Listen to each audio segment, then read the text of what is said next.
Freiburg were only one penalty shootout away from winning their first trophy, losing to RB Leipzig in last season's DFB Pokal Final. We'll be picking up this rebuild in January 2023, and I've done my best to replicate the club's form for the first half of this season. That leaves us 6th place in the Bundesliga and topping our Europa League group. Christian Streich is the longest active serving coach in the Bundesliga and has to be credited with a lot of Freiburg's success over the years. The club takes a different approach than most, always keeping the long term in mind and striving for continuity and not spending these extraordinary amounts in the transfer market that a lot of clubs do nowadays. I think it's why so many players consider Freiburg home, like 2014 World Cup winner Matthias Ginter, who returns on a free transfer to his boyhood club after lengthy spells for both Borussia Dortmund and Borussia Mönchengladbach. In my opinion, Freiburg are extremely underrated on FIFA, making this rebuild an extra challenge, and we're going to do a position change straight away. Kylian Sindilia is predominantly featuring as a right back, so he'll be getting that move there. But we have a 4-star youth academy scout to begin with, and Freiburg are especially known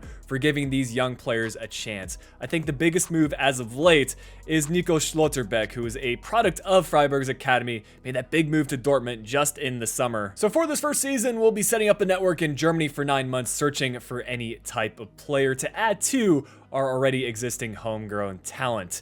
Johannes Sommer is a center attack mid / right mid. He has seen a little bit of growth over this first half of the season. I've also managed to find 2 other players, Marlon Schneider, a 68 rated German center midfielder, and Moritz Baumann, a 67 rated German right back. Along with having a great academy, Freiburg are known for finding these fantastic transfer deals, and what better ones than a pre-contract. Omar Marmoush is a very interesting talent from Wolfsburg. He's had a couple of loan spells in the Bundesliga and the lower leagues of Germany with St. Pauli and most recently Stuttgart. He seems to be getting more chances for Wolfsburg this season as a striker and winger, but since he's available on a free, he'll become our first transfer for this rebuild, joining us at the beginning of Season 2. Well, we'll get right into these European competitions. We couldn't have had a more difficult matchup in the round of 16 as we face FC Bayern. They, of course, have the very difficult Champions League group, and they only managed a 3rd place finish. They have still made some fantastic deals, bringing in Harry Kane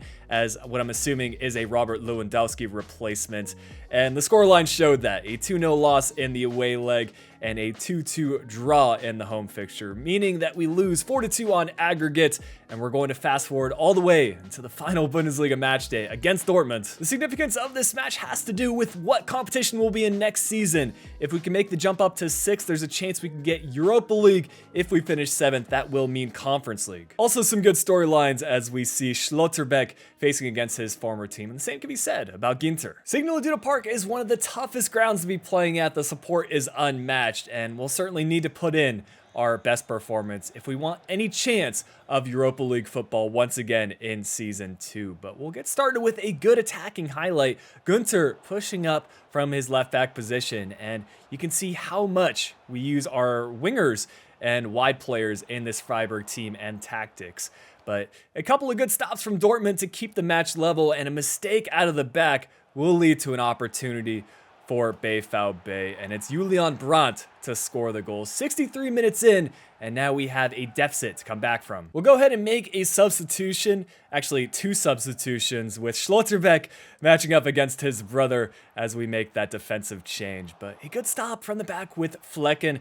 I consider him as one of the Bundesliga's best goalkeepers. I would probably put him top 5, which is saying something because, in my opinion, the Bundesliga have some of the best GKs in all of football. It was tough not to get the result we wanted in this one, but I think we held our own against Dortmund. And as we move forward to future seasons, I think we can challenge them. Here's a review of the 22-23 season, and our main ambition for this rebuild is to get Freiburg its first trophy. Looking at the Bundesliga standings, that could certainly be a possibility as Leverkusen shake things up at the top. For the relegation zone, it's Köln and Bochum to see the drop, and for Bundesliga 2, Hamburg and Darmstadt will see promotion. Arminia Bielefeld actually getting the win against Schalke in the promotion playoff final. And fun fact, Freiburg have their 2nd team in the Dritte Liga. Not the best performance as they finished last. It's their Klassiker in the DFB Pokal Final with Dortmund getting the win against Bayern. Barcelona to get the victory in El Clasico for the Champions League final. Bayern also advancing all the way to the Europa League final, defeating Juventus, Roma to beat Villarreal in the Conference League. I've got to say, despite the low ratings, Gregoric put up some very good figures, 22 goals from 42 appearances. As far as assists, it's Vincenzo Grifo, who's a bit of a Freiburg legend, spent some time away, returned back to the club, and is by far our leading assist maker. That was also enough to lead the league in that category. And a checkup on our Youth Academy promotions. Schneider up +2 to a 70 overall. Baumann up +5 to a 71. And arguably our biggest talent, Sommer, spent the season out on loan in Ligue 1. He's up to a 75 rating. We are still a ways off from winning our first trophy with Freiburg, but we'll see what we can do in Season 2. Perhaps a step down to Europa Conference League will benefit us, as I still think this team has some improvements to be made. We'll start though with a pre-contract player arrival, and Marmouche is now to a 75 rating. I don't think he's yet taken over the starting striker spot given Gregoric's great performance in Season 1. But here's a quick peek at board expectations, and this is one of the many areas that need to improve in FIFA 23. These expectations are just too steep. I don't know if we can qualify for Champions League via the Bundesliga, but I still think we can have a shot at winning the Conference League, especially considering our group is one we should advance out of. I went ahead and scouted some of the top potential players, and Benjamin Seschko has actually made the move to Strasbourg, a German center back in BSEC over at AGF. And Molde have a couple of high potential players, but they have this midfielder Manswerk who looks pretty decent. Not too much of a change for our transfer budget, just 40 million to work with, but we did receive some offers. I don't think this move would be realistic for Flecken. However, Leonhardt is a player that I would be open to letting go. Seems like every season Freiburg have one of their starting 11 talents move on to bigger clubs, and a move for the Austrian center back to West Ham seems right at this stage of his career. Filling that defensive void, especially with Schlotterbeck's departure the year before, is going to be difficult, but the 22.5 million added to our transfer budget will certainly help us out. And when looking for realistic transfers, I really like this idea of Soyuncu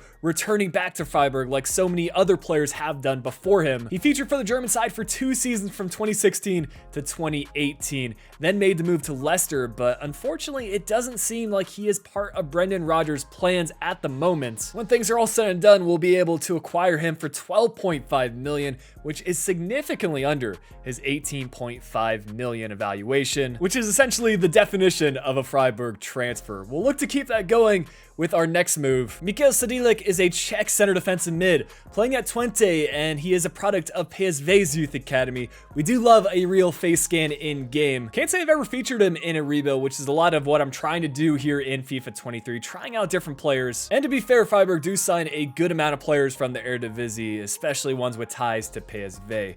7.5 million for the finalized transfer deal, and again, it's under the player's valuation of 11 million. Couple of loan deals, starting with one from Salai, a season-long loan. I think to Syria would benefit him at this stage of his career because he's not starting for us, hasn't featured too much in the squad rotation. The same can be said about Sike, who is a good potential right back, but has a couple of other players who I prefer to choose over him. But our Bundesliga season will see it start against Union Berlin, who is another one of the surprise teams in the league this year. Here's the starting 11. Those slow and gradual improvements over the course of time will do us right. And we do have a decision on our hands regarding the right wing / right midfielder spot. Right now we have Doan featuring there, but we do have Kevin Schade, who is showing great potential, also a player that has a real face scan, so I want to utilize him at some point in this rebuild. But for now, I'm good with these results. Our homegrown talent, Sommer, now as a substitute, scoring the winning goal for us in our Bundesliga opener. We'll check on results in January 2024. No progress yet in the Bundesliga, but we are just 6 points shy of league leaders Leipzig. As far as Conference League, we will advance out of our group, finishing second. The big question now is what we want to do about our squad. If we take a look at right back, Sadilla isn't progressing as much as I would have hoped, and during Saket's loan spell over at Wolves, he went up +2 in his rating to a 77. Along with that, we started to receive offers for some of our Youth Academy promoted players. I figure with our transfer history with Twente, we can let Schneider leave for 10 million. And another bug in FIFA 23 is this objective was not checked off, despite us clearly surpassing that 8 million expectation. One other departure with Lucas Holler leaving on a pre-contract deal. He'll be joining Norwich on a free move in Season 3. I still think our best chance at a trophy will be in the Conference League, and here is the squad heading into that competition. Most of our players getting into the 80s for their rating, and we'll see how we match up against Stade Rennais in the preliminary rounds. They saw a third place finish in a Europa League group that I think they should have advanced out of, so I like our odds. But taking a look at their front three, the combination of Terrier, Guiri, and Doku will offer a goal-scoring threat.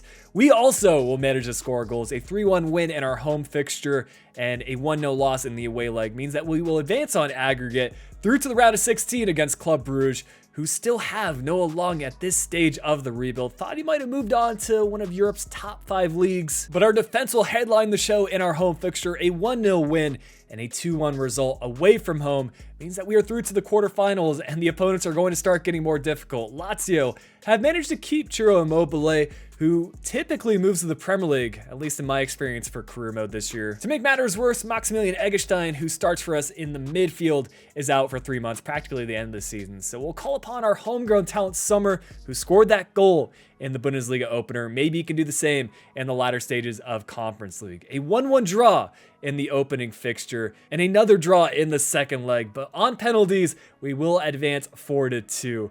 A little bit of luck on our side, and we hope that'll continue against Arsenal. They, of course, have several players to highlight, but I think Martin Odegaard at that 88 rating has to be the top talent at the club. But defensively, we have been sound. A 1-0 win in the away fixture and a 3-2 win at home. We had to get that winning goal in extra time, but a couple of club legends with Grifo and Gregoric put us through to the Europa League final against Feyenoord. It'll be a great match to close out our season, but we'll see how things went in regards to other competitions. It was a 6th place finish in the Bundesliga, which means that we've got Europa League at the minimum next year. The two newly promoted sides in Hamburg and Darmstadt will see relegation. Bochum and Köln getting promotion to the Bundesliga, and Arminia Bielefeld will keep their spot in Germany's top flight as they defeat Hansa Rostock in the promotion playoff final. Still no progress yet for our second team, as they once again see a bottom of the table finish in the Dritte Liga, but Leverkusen continuing their dominance in Germany as they win the Pokal against Frankfurt this season, City defeating Real Madrid in the Champions League final, and Milan will get the win against Sevilla in the Europa League. But of course, our attention is on the Conference League. Feyenoord is a team that has reached the latter stages of European competitions, so they will be a good test. A chance for us to check off the main objective of this rebuild, and that of course is to win a trophy. I like the team we've established at Freiburg, a good mix of those veteran, more experienced players and some of the younger talents in the Freiburg squad. Speaking of those veteran players, Grifo with an early foul on him, and I thought there might be an injury scare, but he continued to play on, and this match just continuing with the highlights for both teams. It's Marmoush with the best chance of the match, tipped over the crossbar, and Bilo has to be one of the top potential players and goalkeepers in career mode. Has yet to make the move to the top 5 leagues, and he put Feyenoord in a good spot as they will take the lead with Jimenez. Still a lot of time left for us though, as Grifo plays through Marmoush. He's gotten 2 great chances, and he'll make the most of this second one. Find the equalizer just about 30 minutes in. Will we be able to carry some of that momentum here to the final minutes? And I thought this might have been the second goal for Feyenoord, but it is an offside call by the ref. Well done there, and we will go through to penalty kicks. Always going to be a tense affair, and it's pretty much a 50-50 over who will win this penalty kick shootout. I put our best players forward, and of course Flecken being a key part in this Freiburg team, I didn't mind our chances. And Freiburg not having the best of luck in penalty shootouts, as I mentioned at the beginning of this video. It's how they lost to RB Leipzig in the DFB Pokal Final last year. So maybe we can change our luck, but we'll have to see how things go. It's Feyenoord to continue these penalty kicks, a chance for us to win it with Doan. And unfortunately, it is saved by Bilo, who continues to be a menace so far in this rebuild. Shada doing well to keep us in the match, but Feyenoord with more momentum at this point. Sadilek trying to get the tying goal, and he's going to go off the post. It just summarizes Freiburg's luck as of late. They seem to be one step away from winning their first trophy, and we'll need to use that as added fuel watching Feyenoord in their celebrations. Still a lot of positives to take away from this season. I'm very happy with Grifo's continued growth up to an 84 overall, leading the club in both goals and assists. Also finding another promising youth academy player with Arthur Bender, a 70 rated German center attacking mid. Our manager rating is starting to creep down, so hopefully we'll have some better luck in season 3. You've got to wonder how many times Freiburg can come so close to lifting a trophy without actually winning a competition, but I'm hoping season 3 will be the year for us. Board expectation wise, I think these are a lot more manageable. Once again, same stuff in the Bundesliga, trying to finish top 4. And for Europa League, surprisingly, we only need to reach the quarterfinal. Here is our group. We've got FC Twente, who we have a lot of transfer history with, Copenhagen, and Shamrock Rovers. Checking in on Schneider, he's still got potential to be special, only up to a 76 rating though. Haraldson is the top potential prospect over at Copenhagen and over at Shamrock Rovers. Not known to have the highest rated players, but Amaku will be the best at 61 overall. Our transfer budget though has seen a huge rise, practically doubling to 78 million. And I definitely plan on seeing that budget go a little bit higher with some player sales. You'll remember in season 1, Sommer spent a year out on loan in Ligue 1 with Lyon. Now it's Monaco coming in with a transfer offer, a team that has a lot of history with German players. So I think this is a smart deal, especially as we will acquire 30 million as part of the transfer. A couple of other squad rotational players going out of the team. It's Kaira going to Leicester City for 25 million. Salai, again, returning over to Syria and Sassuolo for 12.5 million. This will be the year that sees a lot of arrivals, starting with a center mid who will play a box-to-box role for us in Filip Ugrinic. Wearing the number 7 for Young Boys, he actually is also a winger, so he seems to be a versatile talent that we can play across a variety of different positions in this Freiburg team. He'll also be our first Swiss signing of the save, joining on a 25 million transfer, which is slightly more than his current evaluation. Kai Wagner is going to be a popular signing in career mode this year, currently featuring for MLS side Philadelphia Union in MLS, but making the transfer to Granada in this save. Having previously spent some time in both Augsburg and Schalke's youth academies, a return to the Bundesliga is certainly on the cards, and he will give us a long-term option at left back as Günther starts to get older. It will be a 20 million deal to get his signature, which is just about where his evaluation is currently at. Signing number 3 is Kang In Lee. A couple of FIFAs ago, he used to have a lot of potential. It has dropped in more recent years, but he's made the move to Hamburg, who you might remember did get relegated from the Bundesliga in season 2. I think a player of his quality definitely deserves to be playing in the top flight somewhere, with the Bundesliga also having a pretty lengthy history of South Korean players like Heung-min Son. This is the perfect deal, and he will be a nice squad rotational player that again can feature across a number of different positions. 22.5 million for the transfer, bit more than his valuation at 17.5 million. So this is definitely going to help out Hamburg in the long term. I found it pretty interesting that Georgia is the 3rd most common foreign nationality at Freiburg. Kvaratskhelia is by far the highest rated prospect from Georgia. He's not the most realistic though for this save. Born in Lyon, Georgia's Mikhail Tadze has been jumping around different teams over in France, and that's another league that is fairly realistic here at Freiburg. I think we could add a promising striker as Gregoric is starting to get older, and with different competitions we need that squad depth. He'll take over the number 9 as we sign him on a 15 million deal, which for the first transfer window, all of our signings are actually above their evaluation. But a pretty tough test in our Bundesliga opener against Leverkusen. They've been very successful so far, but I like our chances taking a look at this starting 11. Just 2 players that haven't hit an 80 overall rating or higher, and we'll translate that over to a win. Grifo and Doan scoring the goals for us. It's our most important January transfer window to date. We'll check on results, and we've seen some progress. 5th place in the Bundesliga, 10 points shy of Borussia Dortmund for the top spots, but 13 points in our Europa League group. So us and Copenhagen will be advancing to the latter stages. And now we can officially say all of our starting 11 players have reached an 80 overall rating. So I think we're at that point where we're in the running to be one of the better teams in Europa League. We will see one departure here in January, or one deal made in January for Gregoric's departure to Genoa at season's end. And a favorable matchup in the round of 16. Could have had more difficult opponents, but we'll face Rangers, who have some good players. Robbie Matondo joining in recent years. We should be familiar with him as he used to play over at Schalke. But a 1-0 win in the away fixture and 0-0 at home means that we are through to the quarterfinals. And this is where the matchups will again start to get more difficult. Atletico Madrid, who still have João Felix in this save. He's up to a 90 rating. Malen also making the move to La Liga as he scores the only goal in the opening fixture, but a resounding comeback in the second leg. We force penalties,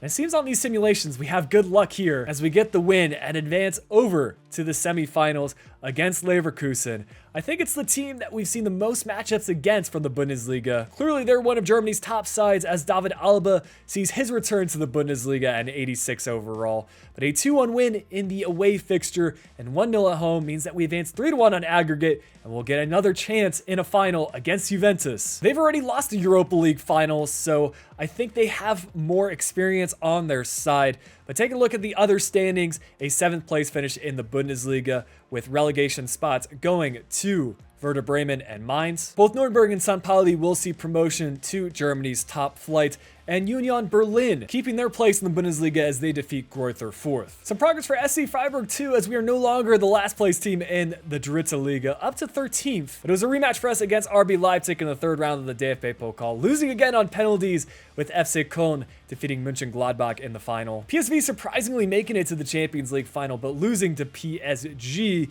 Inter defeating Real Betis in the Conference League. And for this year's contributions, Marmoush has been the top player. Only at an 81 rating, so dynamic potential.